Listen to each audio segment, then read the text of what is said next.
Hello बच्चों, स्वागत है आपका फिर से हमारी फिजिक्स की क्लास में।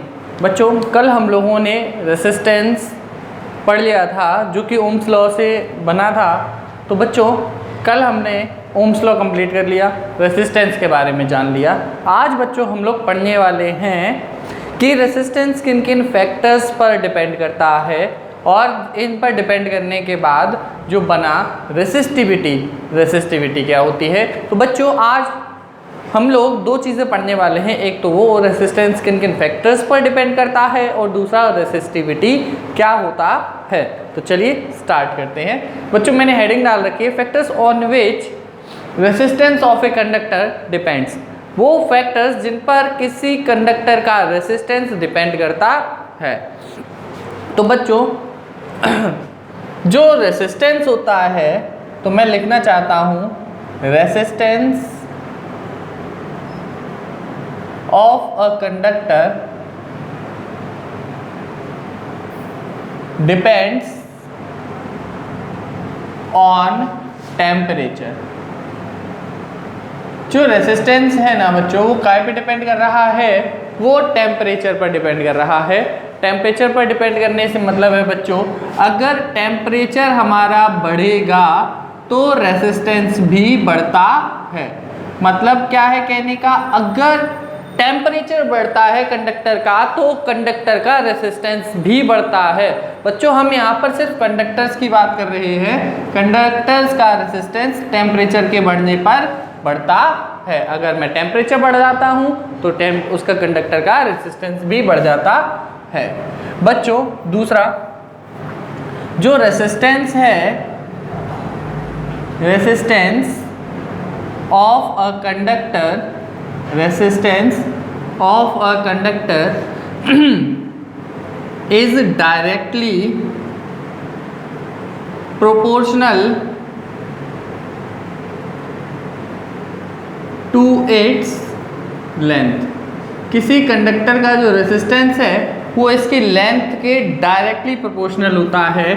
तो मैं कह सकता हूँ R is directly proportional to the length of the conductor. सही है ना? दूसरी बात, जो रेसिस्टेंस ऑफ अ कंडक्टर है, resistance of a conductor is inversely proportional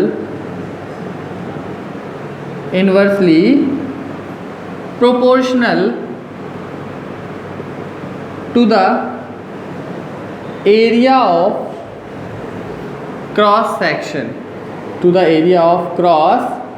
section, तो मैं ऐसे कह सकता हूँ जो R है वो इनवर्सली प्रोपोर्शनल टू A है।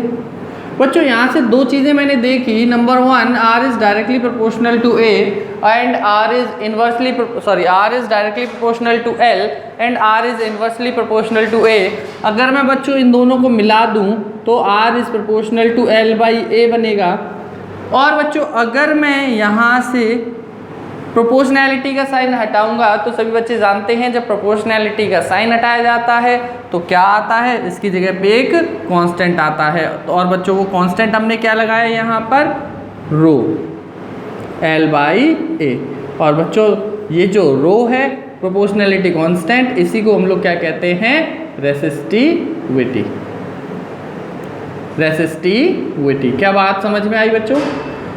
क्या कहा मैंने कि ये R is directly proportional to L, R is inversely proportional to 1 by A। तो हमने कहा R is directly proportional to L by A। तो जब मैंने प्रोपोर्शनैलिटी साइन हटाया तो वहाँ पर एक कांस्टेंट आया और उस कांस्टेंट को मैंने कहा रो, और ये जो कांस्टेंट है यही हमारा प्रोपोर्शनैलिटी कांस्टेंट कहलाता है। और इस प्रोपोर्शनैलिटी कांस्टेंट को क्या कहते हैं बच्चों? Resistivity of a conductor. इस कंडक्टर की बच्चों हम लोगों ने क्या कही? रेसिस्टिविटी। और रेसिस्टिविटी का दूसरा नाम बच्चों होता है स्पेसिफिक रेसिस्टेंस। तो क्या यहाँ तक बच्चों सभी को बात समझ में आई? ये कहाँ से आया? R is directly proportional to L, R is directly proportional to 1 by A, या मैं ऐसे भी कह सकता हूँ R is inversely proportional to A। दोनों को मिला दिया तो वहाँ से जो बना उसको हमने क्या कहा? Resistivity of a conductor. तो रेसिस्टेंस हमारा काय पे डिपेंड कर रहा है, टेम्परेचर पर, लेंथ पर और एरिया पर, area of cross section, area of cross section. क्या यहाँ तक सब बच्चों को समझ में आ गया? आगे बढ़ते हैं। यस जस्ट, चलिए भाई आगे बढ़ते हैं।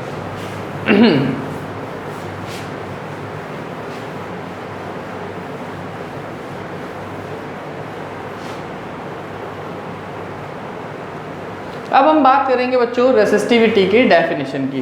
What is the definition of resistivity? Resistivity की यूनिट क्या होती है, डेफिनेशन क्या है, हम उन सब के बारे में बात करेंगे। वीडियो सही क्लियर चल रही है? आइए देखते हैं, हेडिंग डालेंगे बच्चों रेसिस्टिविटी। What is resistivity? अब हम लोग बात करेंगे बच्चों रेसिस्टिविटी की। अब रेसिस्टिविटी क्या है? सभी लोग देखें बोर्ड पर, मैंने कहा R इक्वल्स टू हमारा आया रो L बाई ए, और मैंने कहा ये जो रो है यही हमारी क्या है बच्चों? रेसिस्टिविटी। और रेसिस्टिविटी को हम लोगों ने क्या कहा बच्चों? Specific resistance. हम वैल्यू निकालना चाहते हैं इस रेसिस्टिविटी की, तो बच्चों A इधर आ जाएगा, L अपॉन में आ जाएगा, तो R A बाई L आया, और ये क्या आया? रो का फॉर्मूला हमारा आया आर ए बाई एल, ये रेसिस्टिविटी का फॉर्मूला आया। अब मैं अगर आपसे कहूँ बच्चों मुझे बतानी है यूनिट ऑफ रेसिस्टिविटी, तो बच्चों यूनिट ऑफ रेसिस्टिविटी कैसे आएगी? यूनिट ऑफ रेसिस्टिविटी, तो बच्चों अगर मैं यूनिट ऑफ रेसिस्टिविटी निकालना चाहूँ तो मुझे क्या लगाना पड़ेगा? यूनिट ऑफ आर की यूनिट हमें पता ही है, यूनिट ऑफ ए क्या है बच्चों यहाँ पर? एरिया की भी हमें पता है, और अपॉन में क्या लिखना पड़ेगा हमको?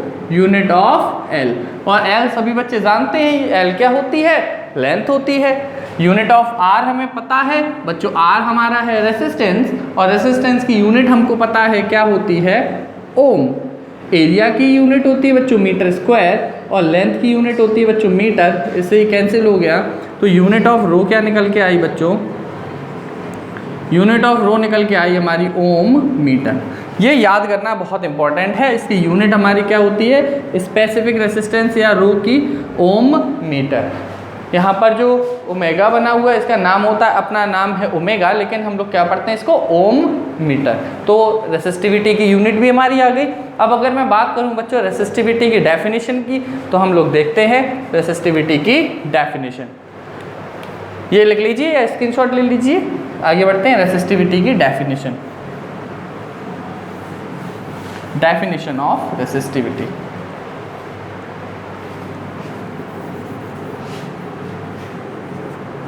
Definition of resistivity. स्टूडेंट्स ध्यान से देखिएगा, डेफिनेशन ऑफ रेसिस्टिविटी क्या बनेगा? अगर मैं यहाँ पर एरिया को ले लूँ 1 मीटर स्क्वायर, यहाँ पर ए है क्या बच्चों? Area of cross section. किसी वायर को अगर मैं बीच में से काटूँ तो ये जो इसका एरिया बनेगा वो हमारा ए होता है, ठीक है बच्चों। एल हमारी अगर मैं ले लूँ 1 मीटर, तो स्टूडेंट्स यहाँ पर जो रो बनेगा वो R इंटू 1/1। रो हमारा किसके इक्वल आ जाएगा? रेसिस्टेंस के इक्वल आ जाएगा। तो यहाँ से मुझे एक बात समझ में आई, resistivity of a conductor is equal to the resistance. लिखेंगे जरा ध्यान से देखेंगे, मैं लिखना चाहूँ डेफिनेशन इस पर बेस्ड।